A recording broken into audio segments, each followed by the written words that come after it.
Well, hello and welcome to another Acoustic Alternatives from Grove Studios. This is a special one for a couple of reasons. It is number 100. I did not know in the fall of 2020 when I did that first one with Chris DuPont that this thing would continue this far and I would have a chance to visit with so many friends and make new friends along the way at the podcast here in Grove Studios. It does not happen without Grove Studios. If there's no Grove Studios invitation to come check out the space, be part of their podcast, I would have never made 2 or 3, let alone 100. So big thanks to Rick and the team here at Grove Studios. If you've not checked out Grove Studios, grovestudios.space. I just showed my guest around, and he's actually a little jealous of the space because he's got some plans maybe for where he works. Joshua Davis is my guest. Joshua. Hey, John. Welcome to number 100. Thank you. Happy to be here. What an honor to have you be part of the podcast. We've tried to hook up on your trips to the southeastern portion of the state, but it just never worked out. This time, I'm keeping you from your family for a couple of hours, but they'll get you later. I'm glad it did.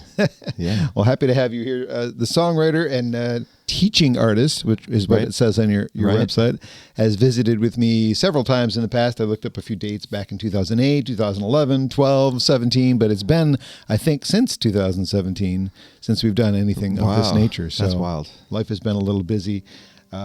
2001, 25 years ago, is when you released your first album with Steppin In It. Children Take Your Shoes Off. The first time I think people were getting to hear your voice in a larger sense. So I think I would love it if they would hear your voice right now. Cool. What song would you like to start with, Josh? I'll play the song "Paper Boats" that I've been opening sets with a lot, and it's kind of my most recent kind of trio of released music. All right.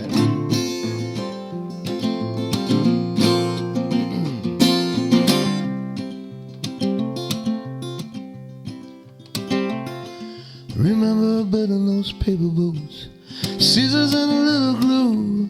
I'd forget how to fold them. You remind me what to do.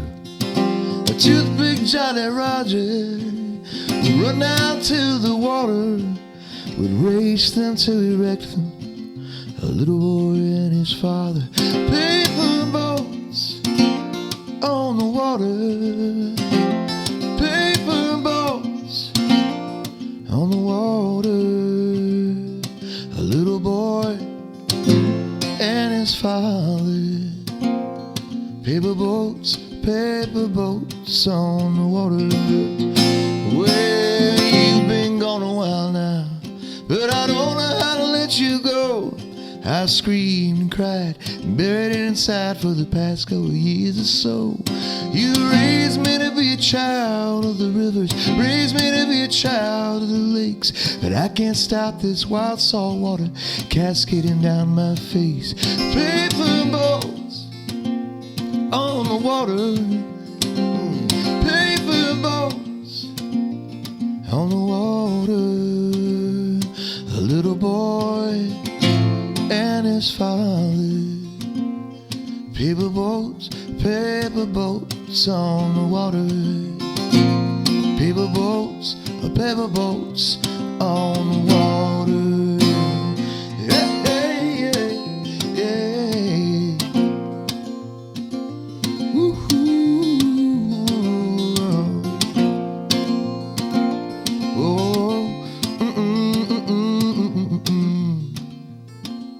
oh. Would I stand there on the bank with your ashes in a paper boat?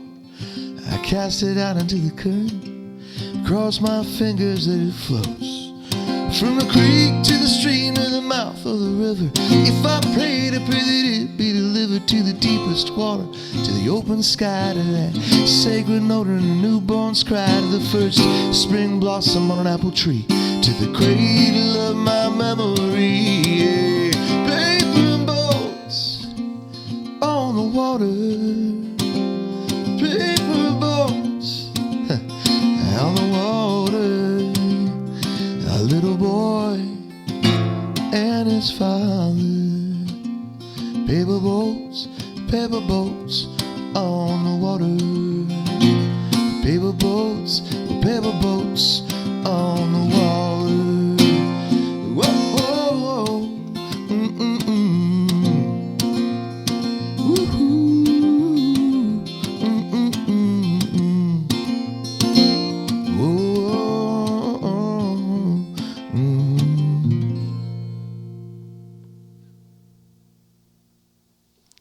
Nice. Josh Davis on Acoustic Alternatives at Grove Studio. Track called Paper Boats. One of the 3 things he's released since his most recent, which was the secondhand disc, which was back in 2009 or so. 2019, sorry. Losing track of decades, apparently. This is Joshua Davis, not the trombone player, not the one who plays bass, not the one who's a hard rock metal guitarist, or apparently the Josh Davis of season 8 on The Voice. Yeah, or season 6, I should say. It's 8. So, no, you had it right. 8. There was 2 of you that appeared in the same show, but one you using Joshua. Yeah. And the other one, there was a more recent one. Oh, wow. Crazy. I do recall that vaguely. Might be time to come up with a performing name that's less common. However, you've established yourself in 25 years as the guy. I should have taken my wife's name. I don't know. I was thinking her last name's Del Mariani. It would have been a lot cooler. I do like that. Yeah. Nice Italian sound. I know. Anyway, so that song sounds like it's a bit of a personal experience. Are you the parent or the son in that song? I'm the son. Yeah, my dad passed away. I mean, we were just talking about, dads. My dad passed away. Wow, it's been 8 years. 8 years. I know it because my dad passed away, and then our third child, Ruben, our second son, was born 2 weeks later. And then my grandfather passed away 2 weeks after that. Huh. It was right around Christmas, and it was a wild time. And yeah, my dad was a rock in my life. He was like my flotation device. And when he passed away, he had cancer and passed. He was 70 years old. There wasn't a lot of closure. We knew that he had cancer, but I just was like in denial. I think he was in denial, and then something happened, and he went really quick, like within. It was like he called me and he was like not feeling that great. And then 2 hours later, he was, comatose in the hospital. And so it took me a while to start writing and to talk about it and to understand the kind of grief that I was going through. It was very confusing. I really closed off in a lot of ways. And this song actually was the first thing that kind of started opening the gates a little bit. It took me a really long time. There was a bunch of songs, and there's still a lot of songs that are kind of like hovering around that I'm maybe just a little too scared or something to write to finish. But this one was the first that was like, you're gonna be all right, and it was like a way to kind of get through it in some ways. You processed in lyric. Yeah. I understand. Yeah, that makes sense. And playing it live has been really therapeutic too, because I'm talking about grief a lot at shows, and a lot of people come up to me afterward or at the set break and share some of their experiences, and it makes me feel less alone. You know what I mean? And that helps a lot. It's good. It still hurts, but it's a little more dull now than it was 8 years ago. I understand. Yes, I'll bet you do. Tell me a little bit about growing up as Josh. If I know, because I know some of your backstory, you had 2 homes, right? Because separation. Yeah, mostly with my mom in Detroit.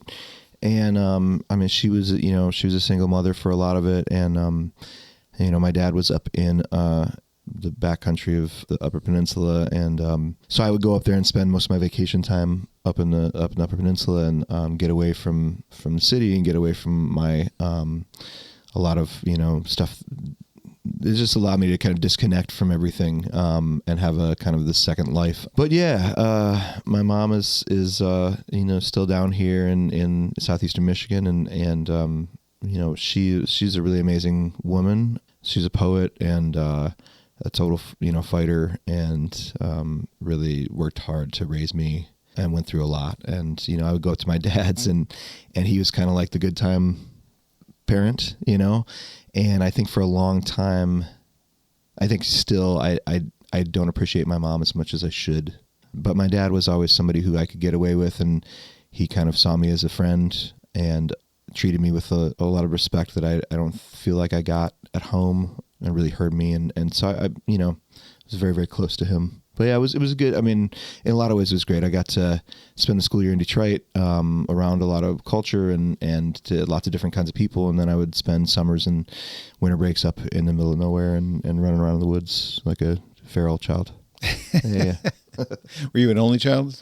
Yeah, that is the case. I'm definitely an only child. Turns out I know your mother's other husband, Pat Frisco, a longtime friend of mine from the WHFR days, where the name of this show actually came from. I borrowed the name that I used as the show name at WHFR for the podcast. Other radio show. Right. But yeah, Pat's legendary jazz DJ at WHFR in Dearborn. So I'm sure his music taste kind of bled into yours a little bit. Yeah, you know what? They split up a while ago, and It was not the nicest split up, but so I haven't talked to him in years. No, it's sorry okay. to bring that up. No, it's fine. I mean, we're talking about stuff, but yes, I mean, that's the truth. I mean, he had a insane floor to ceiling, wall to wall record collection, and every day after school I would go downstairs and I'd pull Mississippi John Hurt off the shelf. I pull Frank Zappa, Mothers of the Fillmore East 1971 off the shelf, or I pull Mingus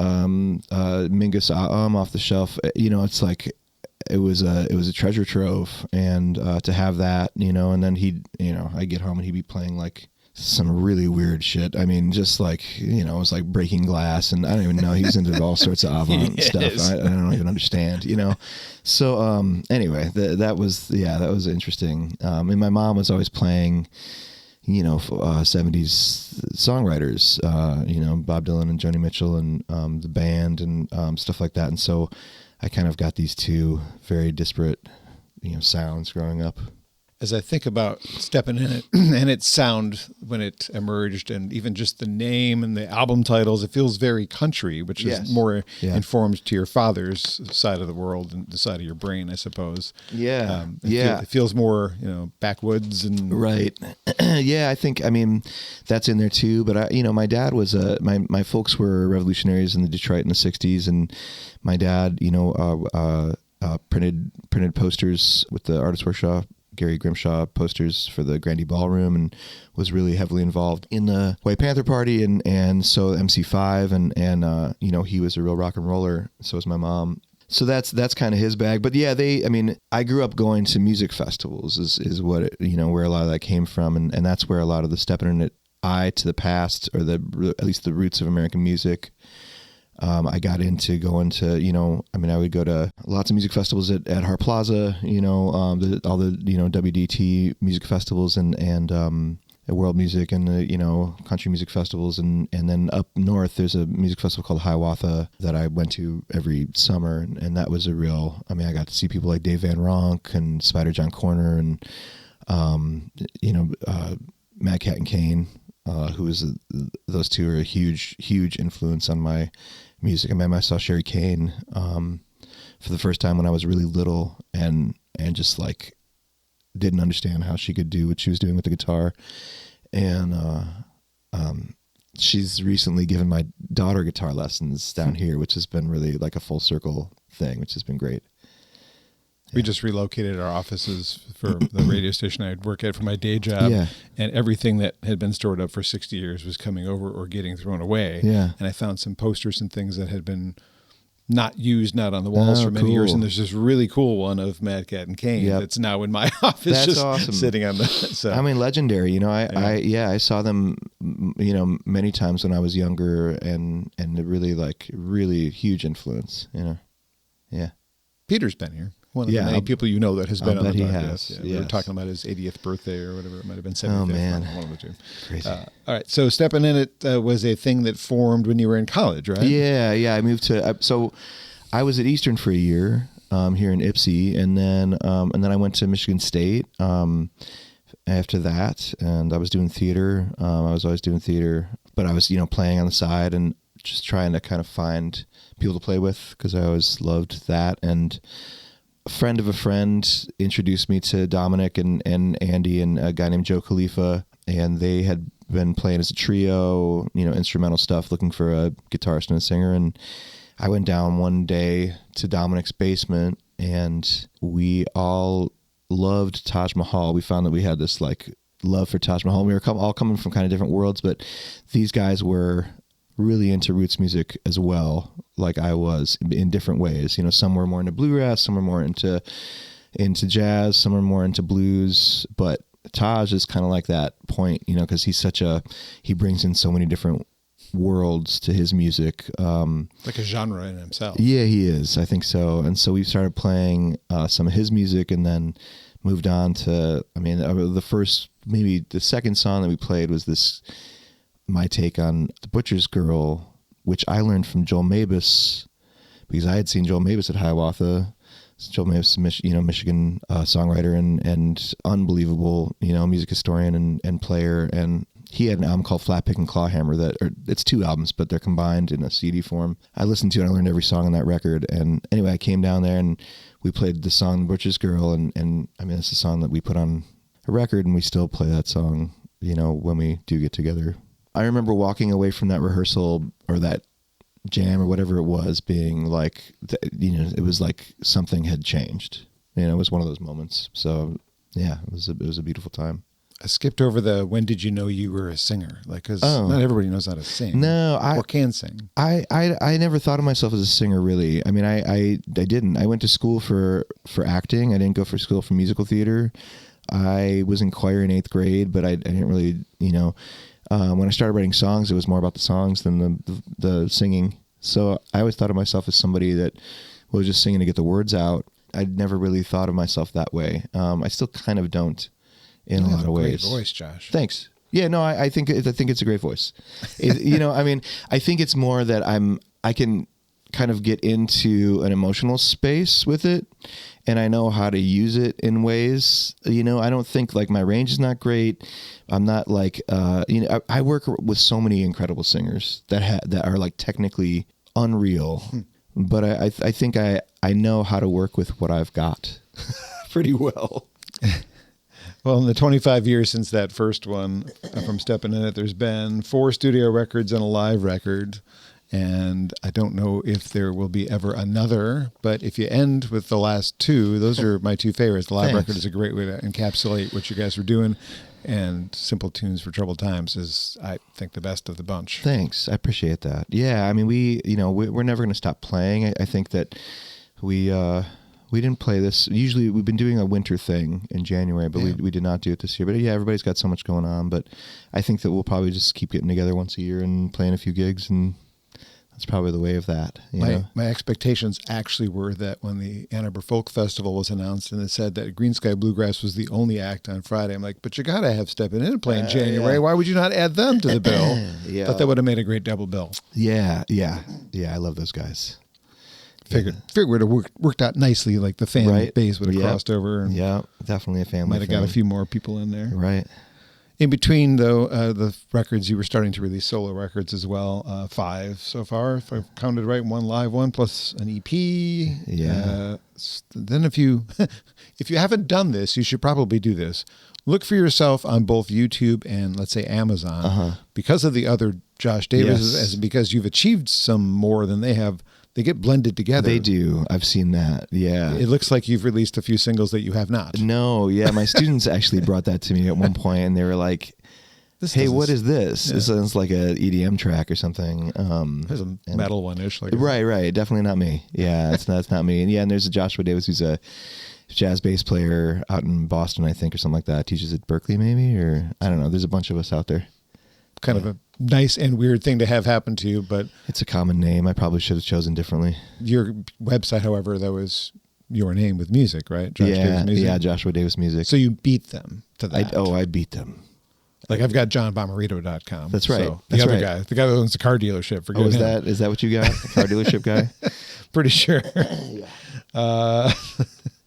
The most recent singles were the one you just did, Paper Boats, Off the Grid, and Congratulations and Condolences. Yeah. Do you want to do another one of the new ones? Yeah, I will. Joshua Davis is my guest today on Acoustic Alternatives. Grove Studios is where the podcast has been done. About 90 to 95% of the time, we have visited some homes, including the studio where Jeff Daniels on his property does some stuff. That's brought me a fair amount of new viewers and new subscribers to the podcast. And it's been an absolute pleasure to reach 100. And full disclosure, while Josh is getting ready to play the song, this was a session I booked less than 12 hours ago, or a little bit more than 12 hours ago, I should say, less than 16 hours ago. So my preparation time and the ability to come up with deep, thoughtful questions was a little limited because it was just very short execution to get to this. So Josh has given me a couple hours of his time, set up, tear down. You're doing great. Thanks, buddy. Well, I mean, we've spent enough time together. Yes. I know your story. Right. It was just a matter of putting it in order and asking thoughtful questions, and that's what I try to do. What song are you going to do? We'll do Congratulations and Condolences. This is one that Paul Hoffman from Green Sky came to me with the idea for. He had like a a chorus and was like, let's write this together. And so then it really like got me. And so like a day later, or maybe a couple days later or something, I sent him back the entire song, and then he edited that, and they released a version of it. And then I kept the one that I wrote and released a version. So there's a Green Sky Bluegrass version of this song that has different lyrics in some spots. And then there's this one that has, different lyrics in some spots. The melody's about the same? Yeah, melody is the same, and there's there's a few different things, and they've got, like who knows, they probably do like a 20-minute jam in the middle of it or something. But yeah, this is Congratulations and Condolences.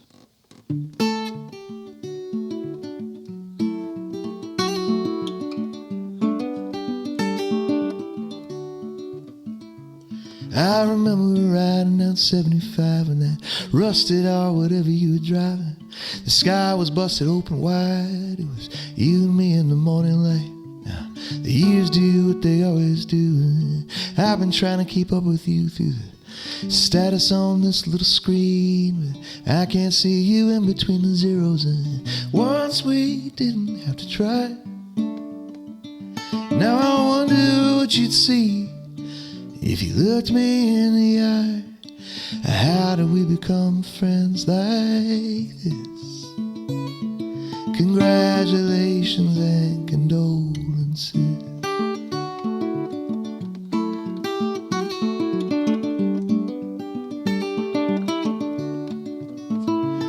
Well, the earth turns around and it's another day. The second hand burns the minutiae away. The hours are ours, but doesn't look that way in the rearview mirror. I can't remember her falling out, just a slow fade in the shade of doubt. Old barn silhouetted as the lights winked out, leaving us with nothing but highway lines etched on my face. Last time that you saw me, my topography was commonplace. How do we become friends like this? Congratulations and condolences.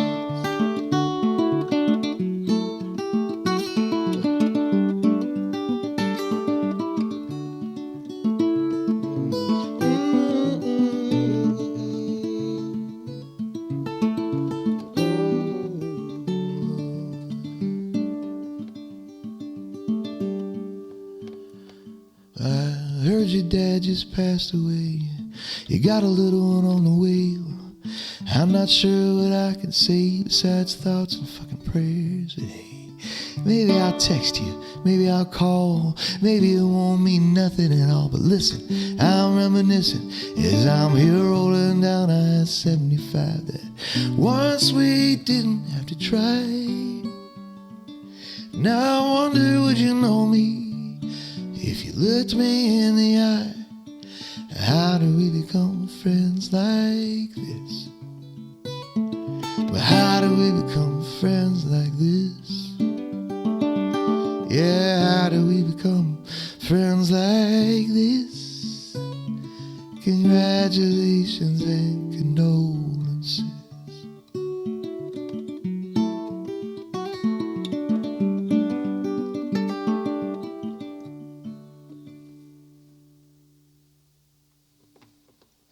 Beautiful. Joshua Davis is helping me celebrate 100 podcasts at Grove Studios on Acoustic Alternatives. And I want to thank Grove Studios for being such excellent hosts over there. GroveStudios.space if you want to see the space yourself. 5 different rooms. This is the biggest one that you're seeing in the video. If you're watching the video, if you're listening to it, go look at the video. Go to GroveStudios.space, though, if you want to actually book the space 24/7. It's available for you to do your band practices, DJ skills, if you want to do that, master your records, or just get out of the garage and get into the studios. GroveStudios.space.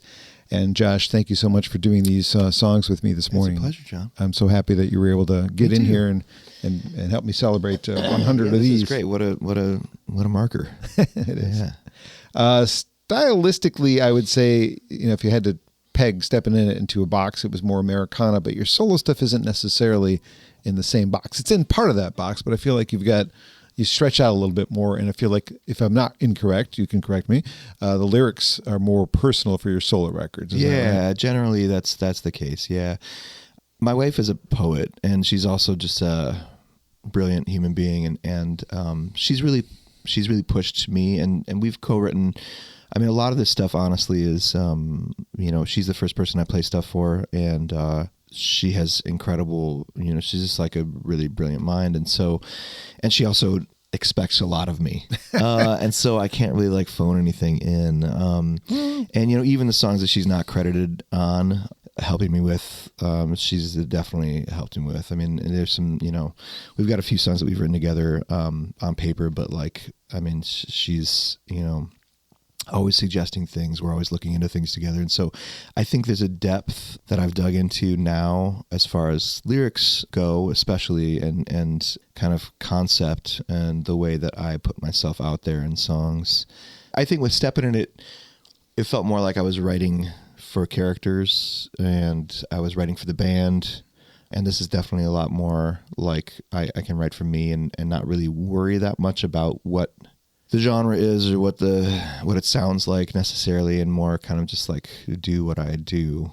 And also I think teaching has made me think about the craft of writing and how I do what I do in a way that's a little more academic, a way that's a little deeper. And so I'm not just kind of like throwing stuff on the page and actually, working at it and trying to be responsible for the stuff that I'm creating. It's good that you have somebody to filter these songs, so everyone should actually have an editor in their life. Oh, man, I think it's really is good to have that yes. that filter to run it through and go, is this good enough for the world to hear? Yes, 100%. How can I make it better? Yeah, for sure. So you've got these 3 singles that have been released since the last record. Is there more stuff in the works? Yeah, there's stuff. Honestly, I've put very little pressure on myself. I got a bunch of songs that are either mostly done or half done or hanging out, or quite a few songs that I don't feel like the world needs to hear too, which is interesting spot to be in. I feel like a lot of times, I don't know, some of the songs, especially that I wrote right after my dad passed, are kind of like very, they're a little too close. And I did this Swananoa gathering, this week-long workshop I taught at quite a while ago, and I was talking to this guy, Cliff Eberhardt. You know Cliff? Oh, yeah. Yeah, he's a great songwriter, and he was saying that he told this story about being on stage playing this this breakup song that he thought was the best song he'd ever written, and Tom Paxton was in the audience, and he went afterward to Tom Paxton to get some feedback on it, and Cliff was like, this is the best, he was like, it was like weeping while he wrote it and stuff. And Tom said, that was all right, but I want you to, that was your diary. I want you to play me my diary, And I love that story. Like Cliff tells it really well. And, but like the idea, and I tell that story to my students still, the idea is that like, maybe the songs that are closest to us, we always have to think about that, about the, outside angle. We have to try to look at it from an outside perspective. And some songs are just a little too close to be ready for popular consumption, I guess. Yeah. They need to be connected with on some level. Otherwise they might not achieve a success or a connection at all, because it's like, I don't know Angie. Who's Angie? Right. Yeah. So I've got a bunch of songs swirling around, but it's just not right now. It's not my focus, and actually I'm pretty content with that. Okay. Which is kind of wild. First time ever. Well, it's been a little over a decade since a very big thing happened. You were on, we mentioned season 8 of The Voice. I think it's 16 that has the other Josh Davis. Season 8. What do you say from that time is your favorite memory of being on the show, or that was associated with the show? Maybe not even that. Man, I've blacked most of it out. Oh, okay. PTSD. I'm sorry. No. That's partially joking. I think that like I got to meet a lot of really wonderful people on the show. I worked with a great vocal coach named Trelawney Rose, who we talked earlier about my singing voice, and like.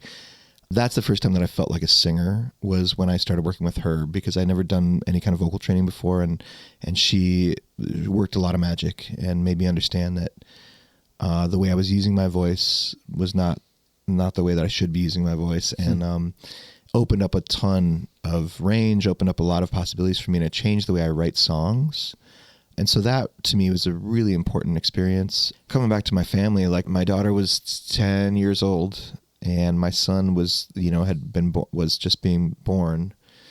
Theo, our first son, and my wife and my daughter and then my newborn son. I mean, they were flying out to LA every week, and my daughter would go to school a couple days and then she'd get back on the plane and fly out. And we had friends, my friend Laura and Anne's mom and my mom, were hugely helpful. But, that to me, them coming out and, kind of being in that family project kind of realm, the fact, like the idea that we're all doing this together, we're all together on this and we're just going to stop everything and just do it.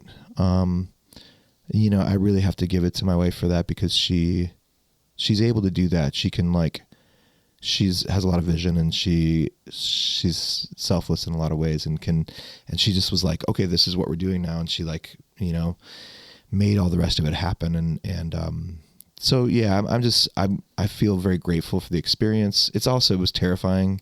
And, I remember sitting on stage waiting in the live shows, just like sitting in the dark on stage during commercial break, and they're set up and they're like lint rolling my suit and like picking stuff out of my hair and then like go, and remembering the lyric and like trying to remember the lyrics to these songs that I just learned. And well, you did all right. It did. Yeah, it was okay. Number 3 on the. It was okay. All Sure. the people. Yeah. We were really rooting for you. Yeah, back at and home. that's another thing that I'm realizing more as time goes on, what other people's experiences were of that whole thing, and I think I was so focused on me and myself and what the hell was going on stage and all that stuff, that I did not have the capacity to think about what everybody else's experience was. And so I have my own feelings about it, and I feel a lot of things about it. Not all of them are positive. Yeah. But then I more and more I've heard people's stories about we went to this viewing party, or we did this, or we did this, or we did this. And I'm like, wow, this is holy shit. People really put themselves out there for this thing. And it was a team effort in a lot of ways for a lot of people. And I think that it's been a process of kind of giving up ownership of the thing and having it be more of an us thing than a me thing. That's been a real cool realization. It's helped me to take it a little more, because I can be really self-deprecating and just be it was a thing, and it was uncomfortable for me because it was in a lot of ways, and it was hard, and it was very stressful, and that's where all my hair went, and it was. When I hear other people's experiences, I'm pretty blown away and really touched. And we all believed in you, and that must have felt good. Yeah. Yes. Absolutely. I think the other favorite experience for me as a viewer, not just saying, "Hey, here's my buddy Josh, he's doing great," was Sawyer Fredericks covering May Earlywine as part of the show. What never would have expected an artist to do one of her songs. Yeah, I know. Yeah, his mom was a huge fan of May's, and Kristen, she's really cool. I haven't talked to her in a really long time, and and he became a fan of hers. I think it took until he was going to play that song that we realized that I was like, wait, you're going to, I know May, I'm on this record, Isn't her best friend your wife, or wasn't at that point? Weren't they really yeah, they close? are, but yes. May and Anne are best buds. So yeah. It must have been really weird. Totally weird. Yeah. Weird kismet. Yeah. But very cool, And it led to some press. Gary Graff wrote about you in Billboard, and there were so many articles and so many interviews. If nothing else, it raised your profile. Yeah, so no, it was PTSD great. or not, it was a positive experience in the fact that you gained a few people. Yeah, and I think that's how it is. And I tell my students I don't. I think the problem with those shows a lot is that there's very little aftercare. There's not a ton of so especially kids that don't have much of a career before they go there, especially back then, because The Voice was huge then, and it still is, but it was really big. I was walking through LAX and everybody was like, Josh, it was that kind of thing. You cannot pay for that kind of publicity. And so kids that had that happen to them, and then 3 months later they are back to working at McDonald's or whatever it is. And it really messes up people's minds. And there's a lot of people that I was on the show with that really like suffered mentally from that thing. Fortunately, I had this huge community that I had helped build and all these people behind me. And so it was a boost in that way. But I think I was kind of in the sweet spot for that. I think a lot of people don't have that. I was very fortunate. So there's a lot of goods and a lot of bads. Yeah. My most recent guests prior to you were Jason Denny and Rochelle Clark from the Michigan music scene, but Tony Luca, who came out of the Michigan music, was also on The Voice and also on Team Adam. And I talked to Tony quite a bit while I was on the show. Yeah, great guy. And he is a really sweet guy. Seemed like he had not a more interesting, but just the fact that his former Mickey Mouse Club cohort, Christina Aguilera, was one of the judges. Was he on the Mickey Mouse Club? He was. I did not with know Christina that. and Brittany and all those That folks. is crazy. Yeah, he was on for 4 seasons. What? You should listen to my 2 podcasts ago. You'll learn all about it. That is so wild. It was a little interesting, but he has his own little music career and has done pretty well. He didn't win either. You didn't win. I don't think it would have helped your career if you had, because can you name, other than the one Sawyer Fredericks, can you name another Voice winner? No. Right.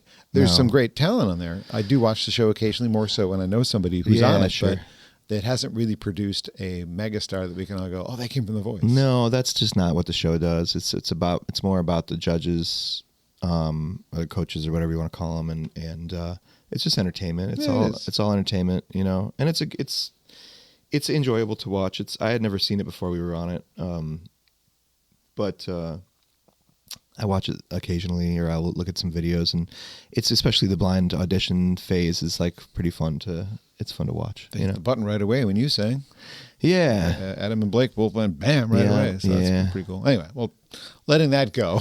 After that, you put out another record. That one was produced by Steve Berlin of Los Lobos. Yes. How did you hook up with that? That was through. I was working with a manager at the time, Matty Beck, who was a really, really sweet guy, who was Green Sky Bluegrass's manager. Okay. So I got hooked up with him. Basically, when I got off The Voice, I was approached by all these people, management and booking and all this stuff, and we had worked with Fleming artists before Steppin In It had, and so they were the people that I came to after The Voice because I knew them, and Matty Beck I had known too. My wife actually, I kind of grew up with him. I was nervous about working with people that I did not know. Fortunately, I still am working with Jim Fleming, who, since we're in Ann Arbor area, I got to say that one of the greatest guys. He is one of the greatest guys, and he's been such an ace for me, and is like one of the most genuine, like ethical, incredible human beings to work with. I mean, really, he and Carla, and that whole crew. I mean, it's a small crew now, but like, they're just great. And anyway, so I forgot what the question was. We were talking about Los Lobos, Steve Berlin. That's right. Yeah. So Maddie knew Steve. We were looking for a producer for the album. I don't exactly know why, because they told me that I should have a producer, and we threw around a bunch of names. I mean, there was some pretty, a lot of big names that were thrown around for that, and we were talking to, Dirk Powell, and we were talking to, T-Bone Burnett was talked about, and it was all sorts of people, and Steve had the time and he had the spot, and I, I'm a huge fan of Los Lobos from a long time, and so we brought him in. Yeah, and I will say that I really love Steve. We were like two old Jewish men, and we bickered a lot. And the whole experience, and it wasn't Steve. Steve brought a lot of incredible stuff that I would not have thought of to the record, but the record just took a really long time. There were tons of cooks in the kitchen. It's a great record, though. Thanks. I can't listen to it. Really? Yeah. I really like that record. Thanks. A lot of people do. I think the experience of making it soured me on it. And I also was going through a lot of really weird stuff at the time. And I wasn't listening to my instincts. And I wasn't listening to the closest people in my life. And had all these other people that were kind of making decisions. And I just felt really torn. And it was very, very stressful. And so that album, even when I think about it, brings a lot of stress to me. God, Yeah. I'm so sorry. Yeah, it's okay. I keep bringing up things that are going to No, it's good. you. I mean, hey, this is Free therapy session. This is real. Yes, exactly. I need more of that. But so that's why that's why the secondhand record. I mean, the reason why I did that record, I did that in 2 days at the Goon Lagoon in Grand Rapids, which is a all analog studio. I mean, there's not a screen in the place. Wow. Totally analog, all to tape. So I went in there and I recorded that album in 2 days because I just wanted to like make something that was like what I wanted to do and just do it off the cuff and like not worry about it. And like that to me, that EP or album or whatever you want to call it, I really love the way that it came out. And it's like, I think a lot of people just don't even know about it because I didn't really do much promo. I just kind of put it out. No, you did not. You know what I mean? And not much for the 3 singles you put out either. Yeah, I just kind of quietly put them out. Yeah, that's kind of the way of things now. Is there, well, we'll get back to that in a second. I'll circle back to that. But we did skip over one of my favorite records that you're part of. Yeah. I love this record. In my current state of doing radio, I can actually use this record. Yes. The Shout Sister Shout, I'm holding it up to a camera for people who are listening. Right. Shout Sister Shout record is the combination of Steppin In It and Rachel Davis. And my day job at WEMU, I'm not paid to be on the air necessarily. I'm paid to be behind the scenes and do things, to keep the radio station flowing. But I do a show twice a week that focuses on the Great American Songbook, where it meets the modern day songbook. Right. And I do love to play that record in there from time to time. So. Yeah, Rachel's amazing. And we all are like family. My family and the Davis, the Nashville Davises, we call them Nashville Davises, and the Northern Michigan Davises, and Bunces. yeah, and so we all kind of like, we're all like family, and so getting together and singing those songs with her was a real revelation back in the day. And I'm very grateful that I had the opportunity to do that. We talked a little bit about those couple of Steppin' In It shows. There was a Shout Sister Shout show last year that was up at the Mackinac, right? Yes. That last year? Maybe 2 years ago? Maybe it was 2 years ago. I think it was 2 years ago. All I know is I was extremely jealous. It was a day I couldn't go. Yeah, it was wild. I mean, that stuff just kind of comes back. It was a lot of fun. It was great to see those guys. It was great to hang out. I think it was 2 years ago. Yeah, what a great time, and it's always fun hanging out with all those guys. Would it ever happen again? Sure. I mean, if it worked out, I mean, I'm always up for playing. I love to do it. I don't play with other people. A lot of the gigs that I do nowadays are solo, just because that's kind of what I've got going on, and so any chance I get to play with musicians like that and to reconnect with family is one that I'll try to take. Trying not to, this is hopefully not another question that sends you off in a bad place, cool. But it's a question. Some of the people that you've worked with over your career have done pretty well. Accidentals are doing great. Yes. May's doing great. Oh, man. Dominic, awesome. Obviously touring with Jack White, doing great. How does that make you feel? Are you proud or jealous? No, I don't have any kind of jealousy whatsoever. I haven't ever really had that kind of feeling of like, I wish that I could, or if I was only, maybe it's just my narcissism is too strong to like, make me, I don't know what it is, but no, I feel very proud. I feel very excited. I feel very, very happy. And I mean, probably the same way I felt when I saw you on The Voice. There you go. Hey, look, he's doing great. Maybe that's what it is. Yes. No, I feel very, very excited every time I hear about somebody doing well that I know, or that I care about, or that I just feel excited. And my role at Interlochen is one of as a mentor, and so the whole thing of that, lifting people up. Yeah, the whole thing of that is that it's supporting. I mean, we're talking about writing. I do a ton of writing now, but it's writing with students, and it's helping them write their songs and understand what they're doing and figure out their creative voice. And that's where a lot of my creative energy is these days. And it feels good because I feel like the state of the music industry is in good hands because of what I see there. And it's really rewarding. What is your job title up there? Yeah, I mean, good question. I am I'm the director of popular music there, but I also am songwriting faculty, so I kind of wear two hats. We have a contemporary music wing of the music department. This is Interlochen Arts Academy that we're talking about up in northern Michigan. In the contemporary music, under the umbrella of that, there's a jazz major, there's a music production major, there's a pop performance major, and then there's a songwriting major. And so I'm the director of the pop performance program, and then I teach in the songwriting major as well, if that makes sense. So yeah. Pop is short for popular, which is not necessarily, you should be, but that's not the kind of music you make. So it seems like an odd pairing for me. Well, it's the kind of like classic, popular music.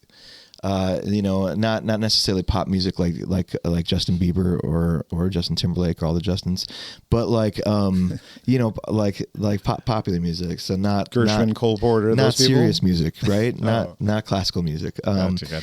And contemporary music. And so I mean my gig there is basically it's working with songwriters, right? Teaching them how to write songs, helping them find their creative voice, and then also working with young people to teach them how to be session and stage players.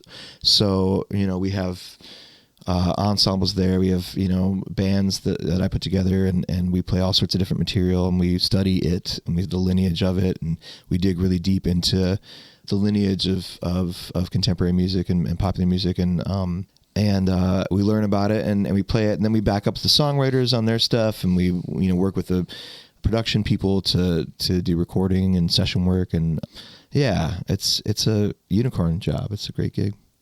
I'm happy for you. I was listening, as I occasionally do, to a lot of what I like to do is to find new music to expose people to. That's part of my job. But every now and then you want to hear the stuff you grew up on. So I was in the car yesterday with the radio on, just playing classic rock station for whatever the reason was. And it just came to me as I was hearing Open Arms by Journey. The guitar solo seems to be missing from popular music. There's a lot of guitar solos in the 80s. Yes, but big time. They just disappeared. As a guitar player, I mean, what do you think about that? I don't know. Yeah, I mean, I think that we go in circles. I think that it's all secular. I mean, I think you're right. I think there haven't been a ton of rock popular songs. Right. I think that people are it's more about the song these days than it is about the soloist. And it's I think, especially, I think about younger bands like Pine Grove and Big Thief and a lot of the stuff that my students or my daughter are listening to, and they've got that vibe that it's more of a punk. The music is not punk rock, but the attitude toward it, it's about the feeling. It's about it's about the song more than it is about the soloist. So I think that there's some of that technical stuff. There's a lot of technical stuff in the kind of jazz realm and the fusion realm. You got artists like, Scary Pockets and Wolfpack and those folks that are, technical, great heavy players, technical players. And there's a lot of focus put on the musicianship there. But I think that in a lot of popular music, it's about the song, it's about the singer, it's about the emotion. And yeah, so I don't know, I mean, I don't really miss the wanky guitar solos so much. That's just an observation, because I was hearing this huge hit from my lifetime. And any huge hit I hear on the high school pop radio station that I listen to keep up on what's happening in the world, I never hear a guitar solo anymore. Right. Even there's an occasional rock song that gets played in the top 40 station. Totally. It just doesn't have that. You're right.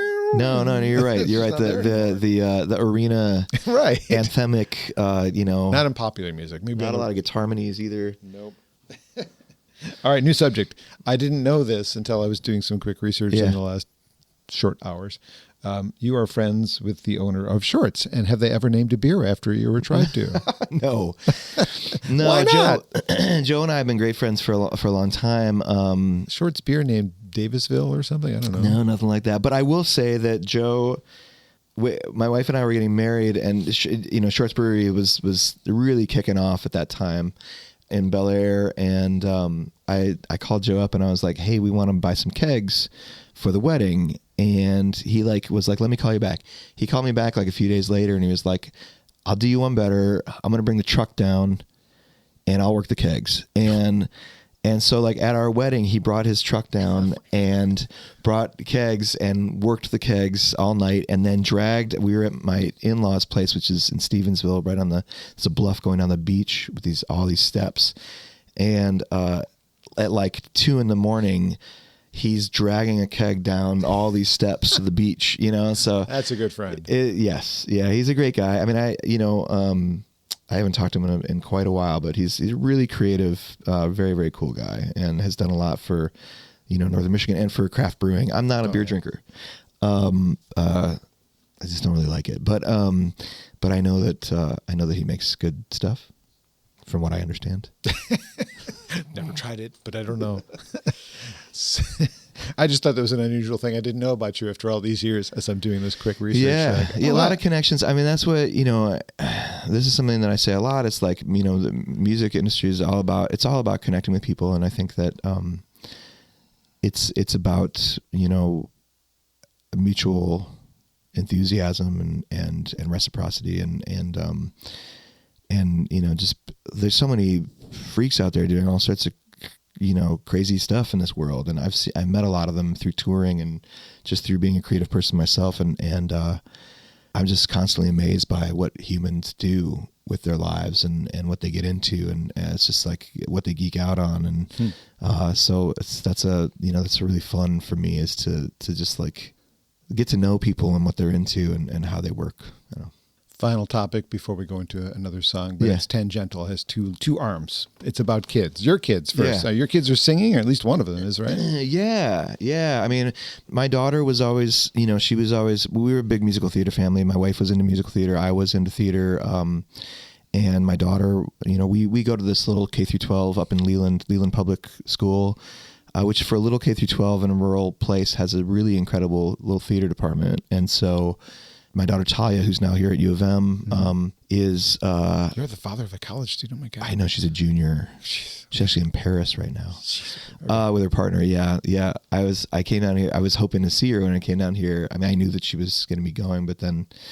after I'd booked this thing. I'm sorry I interrupted. What's that? I'm sorry I interrupted your train of thought. It just struck me that you're father of a college student. Yes. I mean, it's wild, right? Yeah. It's totally wild. Anyway, so she was into it, and she's learning guitar from Sherry, which is really fun. But yeah, our 11-year-old now, Theo, is really heavily into it, has been doing theater for a long time, and it's gotten callbacks for this national tour last summer, and I don't know, but now he's in so Interlochen is, the Academy is doing the Who's Tommy in the spring, which is a really wild musical. Yeah. And Theo is 10-year-old Tommy in that show, and so he's working with all of these.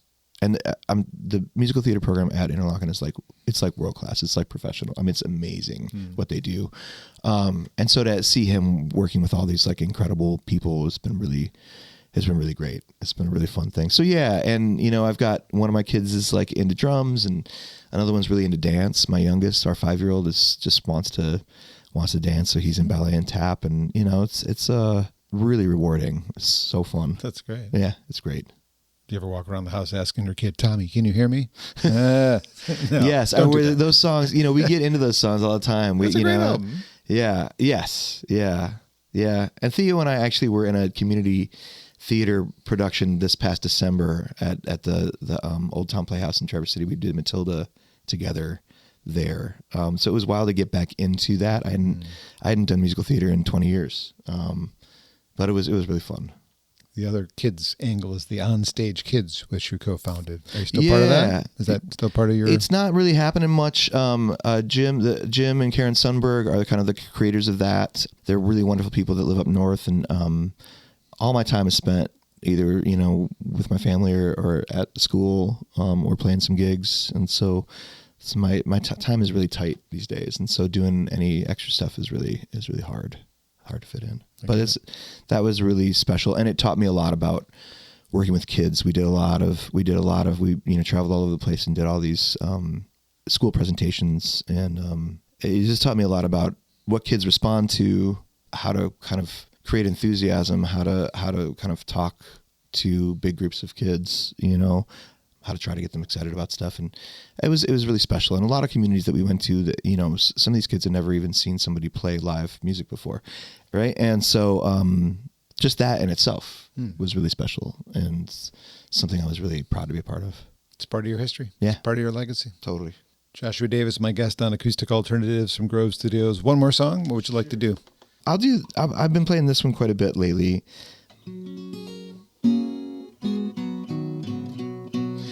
a song called 99 Names that I wrote.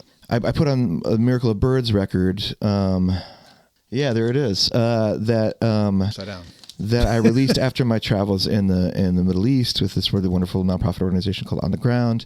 And this song is really special to me because it's a song about, I was just talking to my students about this. My favorite art is built around transformation.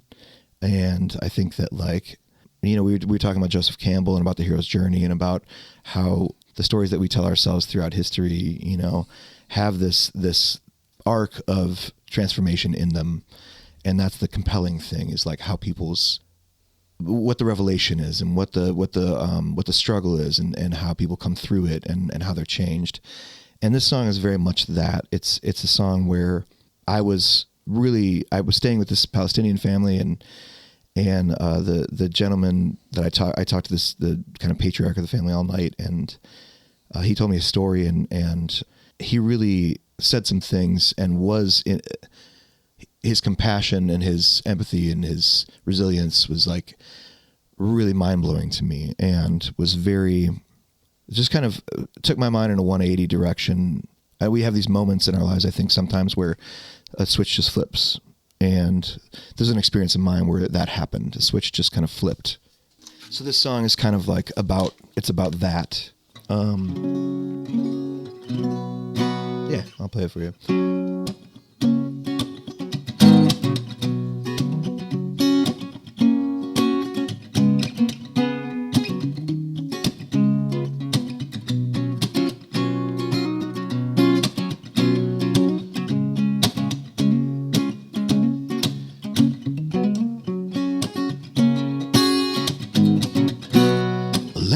As we walked through the door, a strong wind blew, but the air was pure. Far away with the lights of Tel Aviv, and the 99 names on a string of beads. We stood on the balcony looking over his land. His arm on my shoulder, his hand in my hand. Oh, silence settled in, just the wind through the leaves. And the 99 names on a string of beads. Wood to wood, stone to stone, man is made of flesh and bone. Perhaps God saw that it was good, but now there's only stone and wood. Oh, man is his faith in his land, and that's all. He said to me quietly as we walked down the hall. They came in the night and uprooted my trees. And now there are 99 names on a string of beads. This land is where my grandchildren will dwell. I'm patient and shy, but stubborn as well. Like Noah waiting for the flood to recede.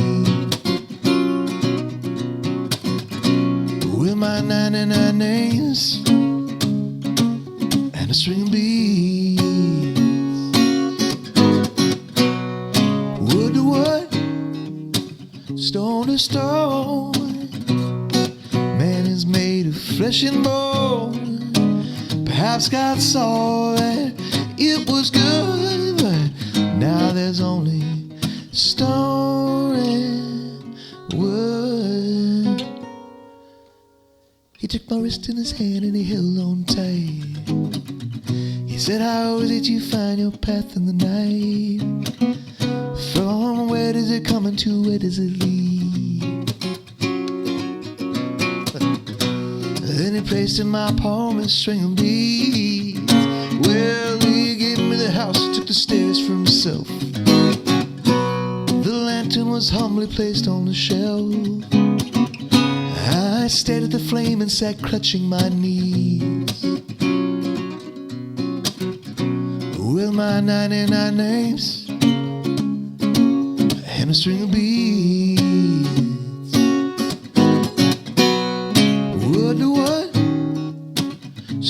stone. Here in my hand, of flesh and bone. Perhaps there's something I've misunderstood in between the stone and wood.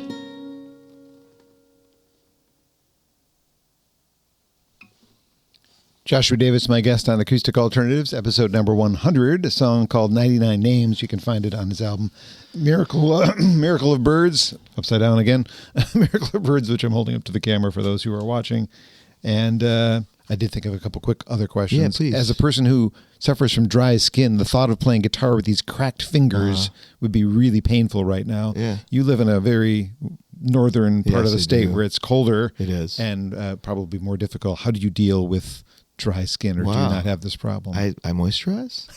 I mean, do you ever have this like, oh my God, my fingers are cracked. How am I going to play guitar? No, I don't get that. I mean, my hands, the back of my hands get like all red and nasty, but like, no, my calluses, my fingers are always there.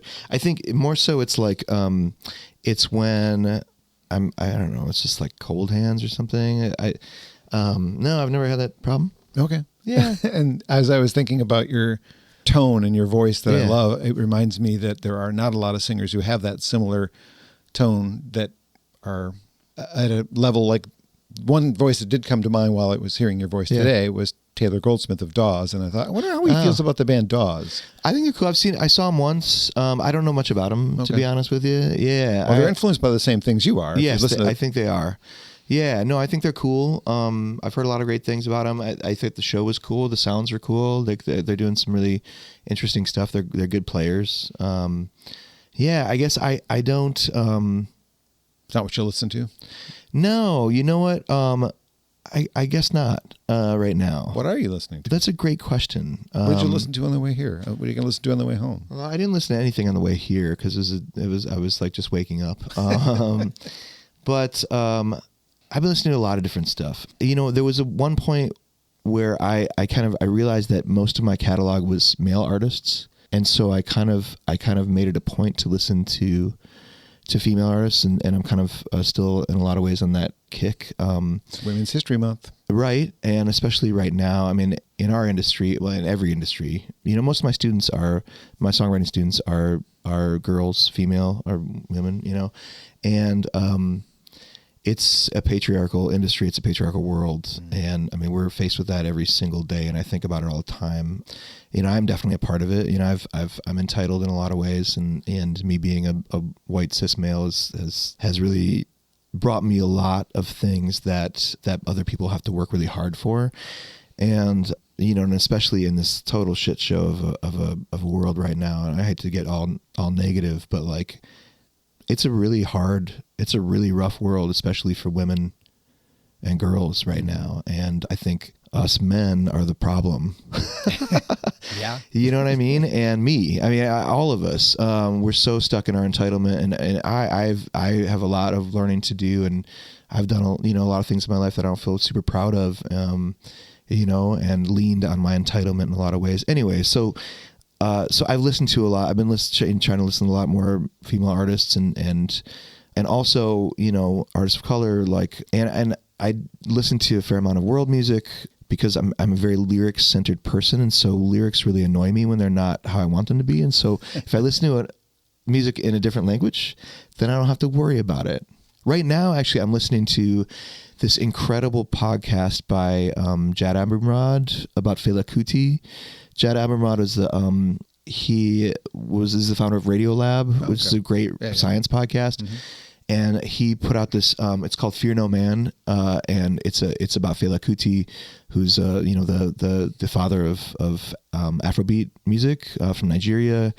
And it's an incredible story, really wild. He's a very complex human being, also somebody who leaned on patriarchy a lot, but it's a wild story, and the music is so incredible. And so I can't even remember what the question was. What am I listening to? Yeah, that's it. Thanks. Yeah, JoshuaDavisMusic.com. Is that right? Joshua Davis Music. Yeah. For more information about Josh, if you don't know his music, you have some catching up to do. Thanks for joining me on the program today. Such a pleasure. Thank you to Grove Studios again, grovestudios.space, to book the space for your own needs, whether it's a podcast, band practice, DJ skill practice. Get out of the garage, get into the studio, grovestudios.space. So grateful for them. 100 episodes. There's more to come, and I can't believe it's lasted. Keep this long. going. I have a few booked already. Good. So Excellent. John Gork is coming up. Oh, man. Yeah, love that voice. I That love voice is John. it's like a warm blow. Yes. Like it. Yeah, I grew up. That's another person who's very, very influential in my songwriting. My dad was a huge fan of his, and we listened to his albums all the time. And I learned a ton of his songs when I was like 12, 13, 14. Yeah. Love that guy. Yep. And one that I'm working on that I can't say because if it happens, it'll be great. If it doesn't happen, just will be, oh, well, I tried. Yeah. So we'll talk about that. But anyway, grovestudios.space. If you check it out, johnbommarito.com. If you want to support me, I have a Patreon page. And there I do share some interviews that I've done in the past that aren't available anywhere else. Maybe I'll, after I get home from this, post the ones I did with Josh. Nice. If you want to hear what we've done in the past Nice. back in the days. But thank you again, sir. Thanks, John.